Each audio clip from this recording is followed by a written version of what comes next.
Hello বন্ধুরা, আজকে তোমাদের সাথে শেয়ার করব মিষ্টির রেসিপি।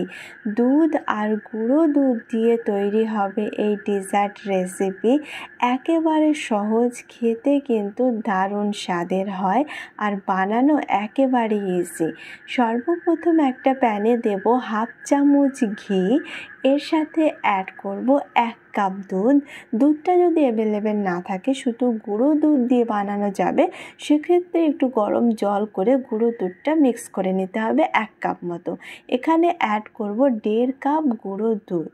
1.5 কাপের জায়গায় এর কম ইউজ করতে পারো, সেক্ষেত্রে মিষ্টির পরিমাণটা কম হবে। এখন ভালোভাবে দুধের সাথে মিক্স করে নিতে হবে।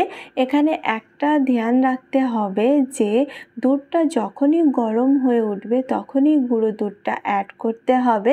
সেক্ষেত্রে গুঁড়ো দুধের কোনো লাম্পস হবে না, কিন্তু দুধটা যদি বলক উঠে যায় বা দুধ যদি প্রচণ্ড গরম হয়ে যায়, সেক্ষেত্রে লাম্পস হতে পারে। অ্যাড করেছি 2 চামচ চিনি।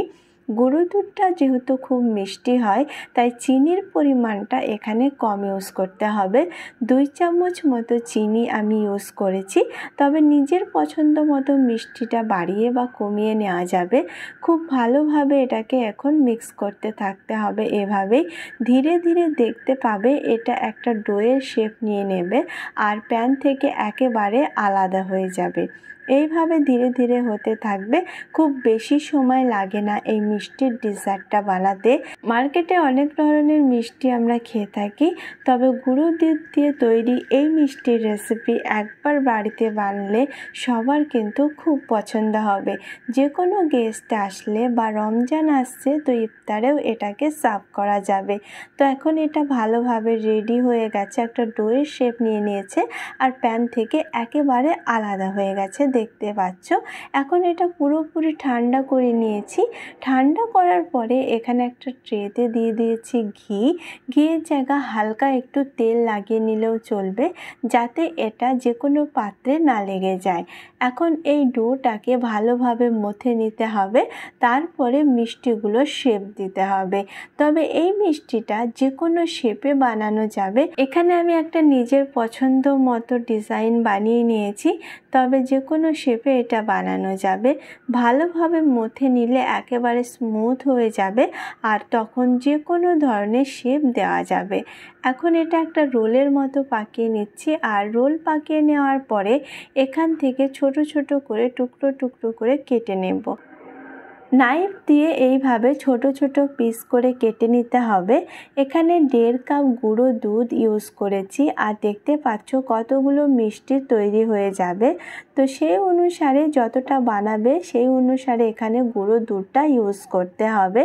এইভাবে ছোট ছোট করে পিস কেটে নেওয়ার পরে হাত দিয়ে গোল করে হালকা একটু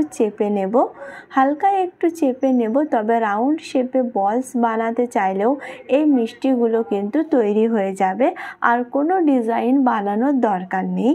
তবে ডিজাইন যদি বানাতে চাও, সেক্ষেত্রে এগুলোকে এইভাবে বানিয়ে নিতে হবে। এখানে বেলুনে আমি হালকা ঘি লাগিয়ে নিয়েছি, যাতে মিষ্টিটা একদম না লেগে যায়। আর এখানে একটা কাঁটা চামচ নিয়ে এইভাবে এর ডিজাইনটা তৈরি করব। তার সাথে এখানে নিয়ে নিয়েছি চেরি ফল। তবে চেরি ফলটা অ্যাভেলেবেল না থাকলে এর উপর দিয়ে বাদাম বা পিস্তাও রাখা যাবে, সেক্ষেত্রেও এটা দেখতে কিন্তু দারুণ লাগবে। বা টুটি ফুটিও রাখা যেতে পারে। তো দেখতে পাচ্ছ এটা এইভাবে বানিয়ে নিয়েছি। সেম প্রসেসে ঠিক এরকমভাবেই বানিয়ে নিতে হবে। এখানে চেরি দিয়ে দিচ্ছি আর এটাকে ফোল্ড করে দিচ্ছি। দুটো সাইড দিয়ে হাত দিয়ে এইভাবে এটাকে ফোল্ড করে দেব। দেখতে পাচ্ছ কতটা সুন্দর লাগছে। মার্কেটে এরকম ধরনের অনেক ডেজার্ট পাওয়া যায়, তবে অবশ্যই বাড়িতে ট্রাই করো। আশা করছি সবার খুব ভালো লাগবে। আজকের রেসিপি যদি কোথাও ভালো লেগে থাকে, অবশ্যই একটা লাইক করো, আর এরকম মজার ইজি রেসিপি দেখার জন্য আমার চ্যানেলকে সাবস্ক্রাইব করো।